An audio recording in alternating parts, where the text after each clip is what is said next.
सत्संग से सोधी आवे, नहीं जीव 84 में जावे। सत्संग से सोधी आवे, नहीं जीव 84 में जावे। अब मेटो द्वेष और राग, हो राग या उम्र बतेरी जाली। अब मेटो द्वेष और राग, हो राग या उम्र बतेरी जाली। फिर क्या बताते हैं, उदय अस्त बीच चक्कर चले थे, ऐसी जन ठकुराई। चुनक ऋषि स्वर कल्प किया, तब खोज न पाया राई। मन तू सुख के सागर बसरे, भाई और न ऐसा यसरे। जैसे एक मानदाता चक्रवर्ती यानी पूरी पृथ्वी के शासक थे, सार्वभौम उसका राज्य था, और चुनक ऋषि ने उसका सर्वनाश कर डाला। कितने ठाठ बाट थे, पता नहीं क्या आशाएं लगा रखी थी, और ऐसा काल ने घटना घटा दी, पूरी सेना मार दी गई और वो कंगाल हो गया। जैसे सर्व सोने की लंका थी, वो रावण से रणधीर में परमात्मा में याद दिलाते हैं। जैसे किसी का संतान नहीं है तो उसको एक के तरफ रहे भगवान, बच्चे हो या संतान प्राप्ति हो। और इस तत्व ज्ञान के अभाव से तो हम पुत्री को तो संतान में नहीं गिना करते, पुत्र हो बसे। हरि ने मूर्ख बना रखा था नकली गुरुओं ने कि जिसका पुत्र नहीं है ना, उसका मोक्ष नहीं हो, उसकी गति नहीं हो। कमाल की बात करते हैं कि पुत्र फिर उसके श्राद्ध निकालेगा। उन्हें पता पेट भरो न बेटी तो ब्याही जाएगी, तुमने क्यों मिल रहा है कोई ना है। पुत्र होगा तो तुम्हें कुछ ना कुछ करवाते रहेंगे उससे। वो मूर्खता बना रहे थे न्यू, लेकिन हमारे अंदर वो एक ऐसी कसक भर दी कि जिसका पुत्र नहीं है वो तो बात है नहीं। तो कहने का भाव ये परमात्मा में याद दिलाते हैं, 1 लाख पूत 1.25 लाख नाती, उस रावण के दीवान बाती। क्या मांगू कुछ स्थिर ना रहाई, ये देखत नैन चला जग जाई। आप एक पुत्र को प्राप्त करके और क्या चाहते हो, सर्व सोने की लंका थी, 1 लाख पूत 1.25 लाख नाती, यानी 1 लाख पुत्र थे, 1.25 लाख रिश्तेदार थे, और आज उसका कोई दीपक जगाने वाला नहीं शेष बचा, सारे हुए भी मर गए। यहां भाई झूठी ये काल ने प्रेरणा कर रखी आपके अंदर, और इनसे मन हटके चले। परमात्मा जो देता है, बेटा दो या बेटी, सब्र करे, मालिक पर विश्वास रखे और अपनी भक्ति ठीक करे। तो क्या बताते हैं परमात्मा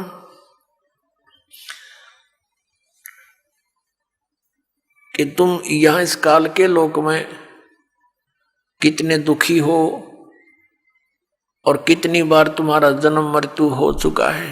क्या बताते हैं, कोटि जन्म तन भरमत होगे, कुछ ना हाथ लग्या रे। कुकर सुकर खरबया भोरे, कौआ हंस बुगारे। कोटि जन्म तू राजा की न्या, मिटी न मन की आशा। भिक्षुक होके दर दर घूम्या, मिलान निर्गुण रासा। इंद्र कुबेर ईश की पदवी, ब्रह्मा वरुण धर्मराया। विष्णुनाथ के पुर को जाके तू फिर भी वापस आया। असंग जन्म तन मर्त्या होगे, जीवित क्यों न मरे रे। 12 मद महल मठ बोरे, बोर न दे धरे रे। दोजक भिष्ट सभी ते देखे, राजपाट के रसिया। 3 लोक से तरपत नाही, ये मन भोगी खसिया। सतगुरु मिले तो इच्छा मेटे, पद मिल पदे समाना। चल हंसा उस लोक पठाऊं, जो आद अमर अस्थान। 4 मुक्ति जा चंपी करती, माया होरी दासी। दास गरीब अभय पद पर से, वो मिले राम अविनाशी। आदरणीय गरीबदास साहिब जी को परमात्मा सतपुरुष कबीर परमेश्वर स्वयं सतलोक से आकर के गांव छुड़ाने के जंगल में जहां वो गौवें चरा रहे थे, 10 वर्ष के बालक और साथ में और भी बहुत से बड़े आयु के पाली गवाले थे, तो वहां परमात्मा जिंदा बाबा का रूप बना करके एक यात्री की तरह आ रहे थे। सतलोक से आकर उतरे, ऐसे चलते दिखाई दिए। बच्चे वहां खाना खा रहे थे। तब परमात्मा को देखकर साधु संत में बड़े बड़े पाली थे गवाले, और सबसे छोटा गरीबदास जी थे, बालक 10 वर्ष का। सभी ने प्रार्थना की, महात्मा जी भोजन पालो, भोजन पालो, आ जाओ बैठो। परमात्मा ने कहा जिंदा बाबा के रूप में कि बच्चों, भोजन तो मैं अपने गांव में खा के आया हूं।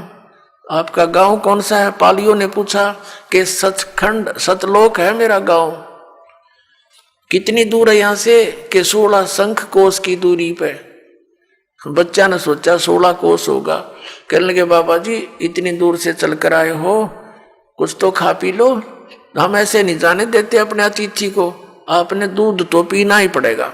ये एक विशेष अतिथि सत्कार था हमारे गांव में।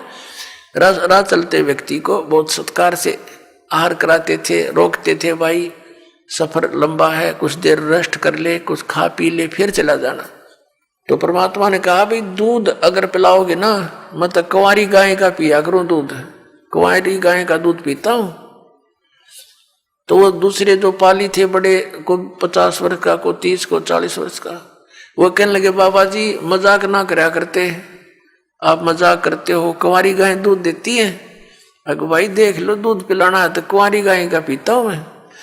तो गरीबदास जी लाए एक बछिया पकड़ के, 100-150 गाय वहां चल रही थी गौवे।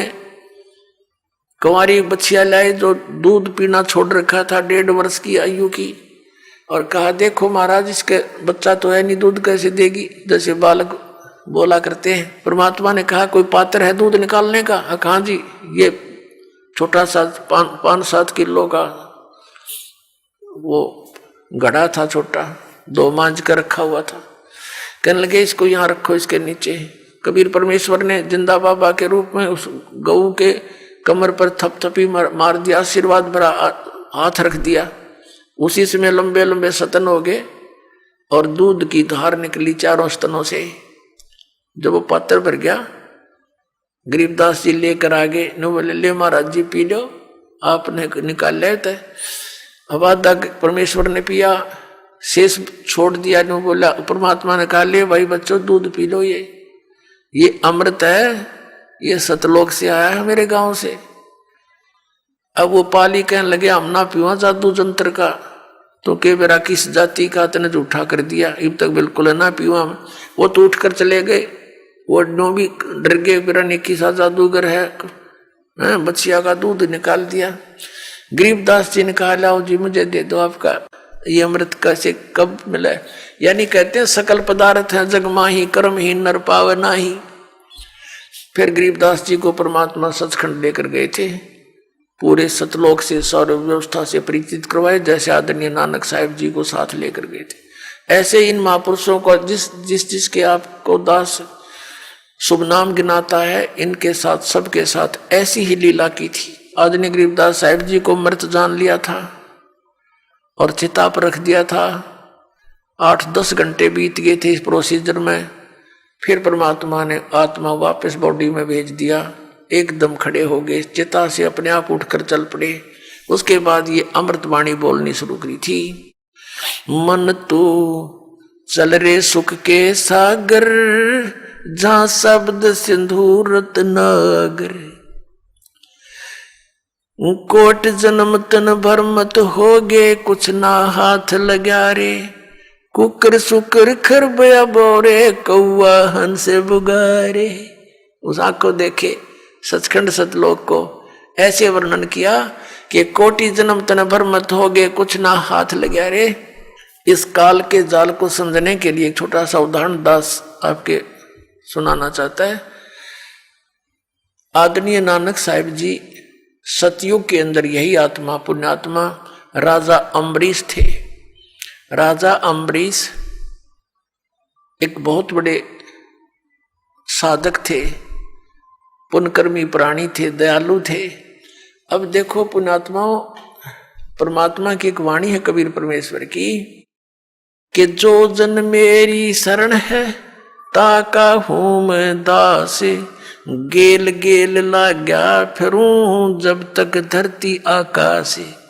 फिर क्या बताते हैं, गोता मारूं स्वर्ग में जा बैठूं पाताले, कहे कबीर ढूंढता फिरूं अपने हीरे मोती लाल। तो ये परमात्मा हमारे साथ पहले से ही थे। हमें भ्रम था कि हम ये साधनाएं कर रहे हैं शायद हमें इनसे लाभ हो रहा, नहीं। तो ये परमात्मा हमारे साथ रहते हैं, कभी भी आकर प्रकट हो जाते हैं और उन आत्माओं को भक्ति में लगा जाते हैं। जैसे ऋषभदेव जी थे जो जैन धर्म के प्रथम तीर्थंकर, वो बहुत बड़े पुण्यकर्मी प्राणी थे, राजा थे, उनको भी आकर मिले थे, प्रेरणा करके भाई भक्ति बिना गुजारा नहीं, ये राजपाट तो 10 दिन का है, चाहे तुम लाखों वर्ष भी आयु है तुम्हारी। तो प्रेरित होकर भक्ति कर लग गए थे। जैसे भी वो तो अलग बात है, कुछ तो मालिक के नाम पर लगता है, उसका कुछ राहत तो मिलती ही है, लेकिन मोक्ष से वंचित रह ही जाते हैं। तो ऐसे ही अम्बरीश राजा को परमात्मा मिले, तो उसमें प्रेरणा तो होगी भक्ति की, क्योंकि राजा भक्ति नहीं चाहता कभी भी, वो तो बकवाद चाहे सारी, सारा दिन व्यवस्था में सारे ठाठ बाट, एक वचन में सब कुछ हिल जा, सारी बकवाद करता जो ना करण की होती है। तो उन बकवादों के करते करते भगवान उनको जाके जगाते हैं कि ये क्या कर रहा बोली आत्मा, तू जो काम करने का वो तो भूल चुका है। तो फिर अम्बरीश राजा की, क्योंकि पिछले पुण्यकर्मी प्राणी होते हैं, थोड़ी सी प्रेरणा से ही वो एकदम जाग जाते हैं, तो भक्ति का लग गया।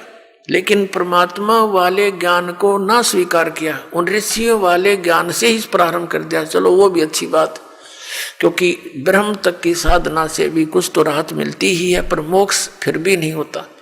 तो राजा अम्बरीश इतने जबरदस्त ढंग से भक्ति करने लगे, सच्चे भाव से, विनम्र भाव से। दुर्वासा एक बहुत बड़ा सिद्ध पुरुष हुए हैं, उनके सामने उनकी फुकाड़ में कहते हैं घास भी जला करता था, और राजा अम्बरीश के दरबार में उसने माथा टेक दिया था उनकी भक्ति के शक्ति के सामने। ऐसी भक्त थे। उसके बाद वही आत्मा राजा जनक हुए। राजा जनक शादीशुदा थे, कई सैकड़ों रानियां थी, हजारों की संख्या में लिखा उनकी रानियां थी, और फिर भी भगत, दृढ़ भगत थे। उनको भी परमात्मा मिले थे। अब ये क्या कर रहा भक्त, भक्ति बिना गुजारा नहीं। तो उसको इतनी प्रेरणा हुई, वो भक्ति में जबरदस्त ढंग से लगा।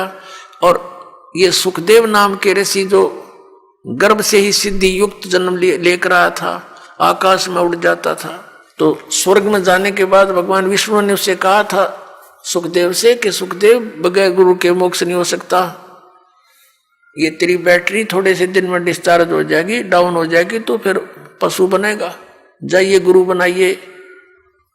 तो कहने का भाव, ये ज्यादा लंबा ना करके चैप्टर हम संक्षेप में सुनाते हैं। तो उस ऋषि ने भी राजा जनक से उपदेश लिया था जब उसका कल्याण हुआ। अपने आत्माओं काल का जाल कितना भयंकर है। राजा जनक के इतिहास में लिखा है कि उसने बहुत बड़े बड़े यज्ञ किए, गौएं दान करी, ऋषि महर्षियों को एक एक दिन में करोड़ों गौएं दान करी, लाखों, और उनको उनके साथ में कपड़े दान किए, भोजन भंडारे करवाए। तो इतने पुण्य इकट्ठे कर लिए। जब वो जाने लगा संसार छोड़कर राजा जनक जी, तो विमान में बैठकर जावे थे। परमात्मा कहते हैं आए हैं सो जाएंगे ये राजा रंग फकीर, एक सिंहासन चढ़ कर चले और एक बंदे जात जजीर। एक तो परमात्मा के विमान में बैठ कर जाएंगे जो भक्ति कर रहे हैं, और जो भक्ति नहीं करते उनको यम के दूत अपराधियों की तरह बांध कर ले जाएंगे। जाना तो सबने है, लेकिन जाने जाने में कितना अंतर है। अब विमान में बैठ करके राजा जनक जा रहे थे, रास्ते में एक नरक आवा था। उस नरक के अंदर 12 करोड़ आत्माएं जीव अपने पाप कर्मों का दंड भोग रहे थे। हाहाकार मच रहा था, रुदन मचा रहे थे, रो रहे थे। राजा जनक ने जहाज के पायलटों से कहा कि अभी विमान रोको। उन्होंने विमान रोक दिया कि ये रोने की आवाज कैसे आ रही है, कहाँ से आ रही है, पता करो। उन्होंने बताया जी यहाँ पर एक नरक है, इसके अंदर बहुत सी आत्माएं अपने कर्मों का दंड भोग रही हैं, वो रो रही हैं। राजा जनक ने कहा कि इनको छोड़ दो। अब उन पार्षदों ने बताया कि राजन अब यहाँ आपका हुक्म नहीं चलेगा, यहाँ तो धर्मराज का हुक्म चलता है। कहने लगे धर्मराज से मेरी बात कराओ। अब उन्हें संदेशा दिया, धर्मराज वहीं आ गए और कहा बोलो क्या बात है। राजा जनक ने कहा कि जो दुख पा रही है नरक के अंदर आत्माएं, इनको छोड़ दो। तो धर्मराज ने कहा जी यहाँ का विधान है, इसको ऐसे नहीं छोड़ सकते, जैसा प्राणी कर्म करता उसको भोगना ही पड़ता है। इन्होंने पाप किए हैं, भोग रहे हैं। तब राजा जनक ने कहा कि मुझे भी यहीं छोड़ दो, मैं नहीं जाता, मुझे भी इनके अंदर ही डाल दो, या इनको भी मेरे साथ ले चलो। इतने दयालु होते हैं साधु संत। अब धर्मराज ने एक अल्टरनेट निकाला कि जी ऐसे करो, आप अपने कुछ पुण्य इनके संकल्प कर दो, इनको दे दो, उस पुण्यों के प्रभाव के कारण हम इनको वहां ले जा सकते हैं। राजा जनक ने आव देखा ना ताव देखा, दयालुता के कारण अपने 50% पुण्य दान कर दिए। तो उन्होंने बिठा कर विमान में, वो तो ये तो एक होटल वाले हैं, ये यहाँ का राजा, यहाँ का भगवान थे, उनको बिठा कर दूसरे विमान में और उनके साथ ही स्वर्ग में भेज दिए। अपने आत्मा विचार करो, हम कितने ठगे जा रहे हैं, कहाँ भटक रहे हैं। अब जब तक राजा जनक के द्वारा दिए गए वो पुण्य उनके रहेंगे 12 करोड़ उन आत्माओं के पास, तब तक वो स्वर्ग में रहेंगे। स्वर्ग में उनका समय पूरा होते ही उन पुण्यों का तुरंत फिर उस नरक में आएंगे अपने पिछले पाप भोगने के लिए। पाप तो शेष उसके। और उधर से राजा जनक को ठग दिया, 50% डिस्चार्ज करवा दिया, वहीं पर उसका खत्म करवा दिया पुण्य। अब वही पुण्यात्मा स्वर्ग का समय भोग कर अब कलयुग के अंदर आदरणीय नानक साहेब जी के रूप में ये कालूराम मेहता खत्री के घर पे हिंदू परिवार में जन्म हुआ। और पहले तो हजारों की संख्या में नौकर होते थे, और फिर वही आत्मा एक सुल्तानपुर के राजा के यहाँ नौकर लगे आकर के। ये काल हमारे साथ ऐसे धोखा करता है। और वो परमात्मा कहता है गोता मारू स्वर्ग में जा बैठूं पाताले, कहे कबीर ढूंढता फेरूं अपने हीरे मोती लाल। जो जन मेरी शरण है ताका हूं मैं दासे, साथ साथ लाग्या फेरूं जब तक धरती आकाशे। वो परमात्मा सतयुग में भी उनसे मिले उस आत्मा से, फिर परमात्मा भक्ति पर लगा गए, त्रेता में भी मिले फिर भक्ति पर लगा गए, कहीं इनके भक्ति आस्था ना खत्म हो जावे। कितने दयालु हैं। फिर आकर मिल गए सुल्तानपुर में बेई नदी के पास, और फिर सचखंड में लेकर सारी व्यवस्था दे करके अब फिर पारे कर दिए। कहते हैं जब लग धरती आकाश उसके साथ रहूंगा, पार करके छोड़ूंगा तुमको। लेकिन हमने थोड़ा सतर्क होना पड़ेगा इस काल के सारे जाल को समझकर।